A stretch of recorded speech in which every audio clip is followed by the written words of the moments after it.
Let's take a closer look at the big picture, the basic configuration of most weaving machines.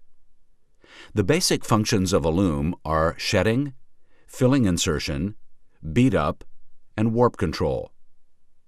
The flow of the yarn in the loom is easily seen from the illustration.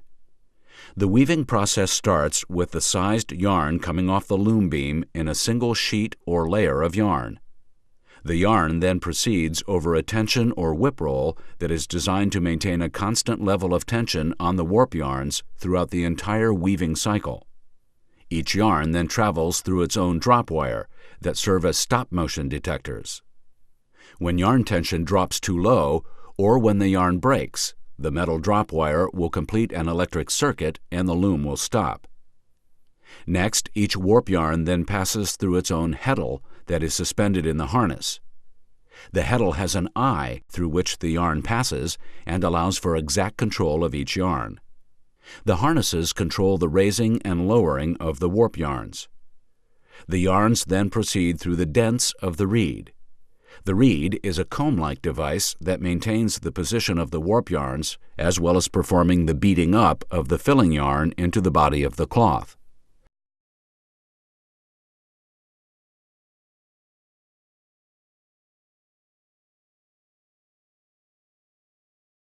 The point where the yarn is beaten up into the cloth is called the fell of the cloth.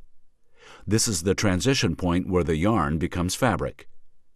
The cloth now winds over the take-up roll, sometimes called the sand roll or press roll, which, when combined with the let-off of the loom beam, controls the number of picks per inch in the fabric. Finally, the cloth is rolled onto a cloth roll. Shedding is the process of creating a path across and through the warp yarns by raising some warp threads by their harnesses and leaving other yarns down by keeping their harnesses in the down position. There are three methods of creating a shed: cam shedding, dobby shedding, and jacquard shedding. Cam shedding is the most basic of shedding motions. It uses profiled cams to move the harnesses up and down. Cam looms usually have 6 to 8 harnesses. Cam looms are best suited for simple weaves like plain weaves, basic twills, and satin weaves.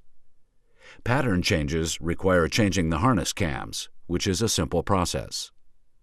Dobby shedding uses an electronic or mechanical device to select and move individual harnesses. Up to 28 harnesses can be used to weave complex twills, satins, small geometric figures, and pattern stripes.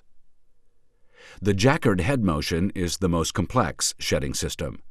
It is named after its inventor, Joseph Marie Jacquard, who developed the system in 1801 to be used on hand looms. The jacquard has advanced significantly since then, but it still works on the same principle today. Jacquard shedding exhibits control on each individual warp yarn independent of all other warp yarns. Up to 12,000 warp ends can be controlled. These systems can employ mechanical or electronic devices to actuate the warp ends. Design capability is virtually unlimited.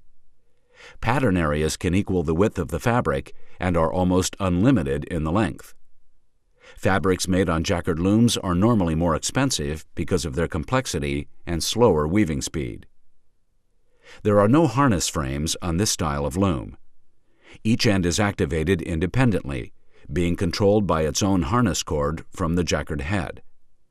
The harness cord is attached to a heddle, which is pulled down by a spring in most cases, but in some of the older and slower models, weights are used to pull the heddles down to achieve the pattern.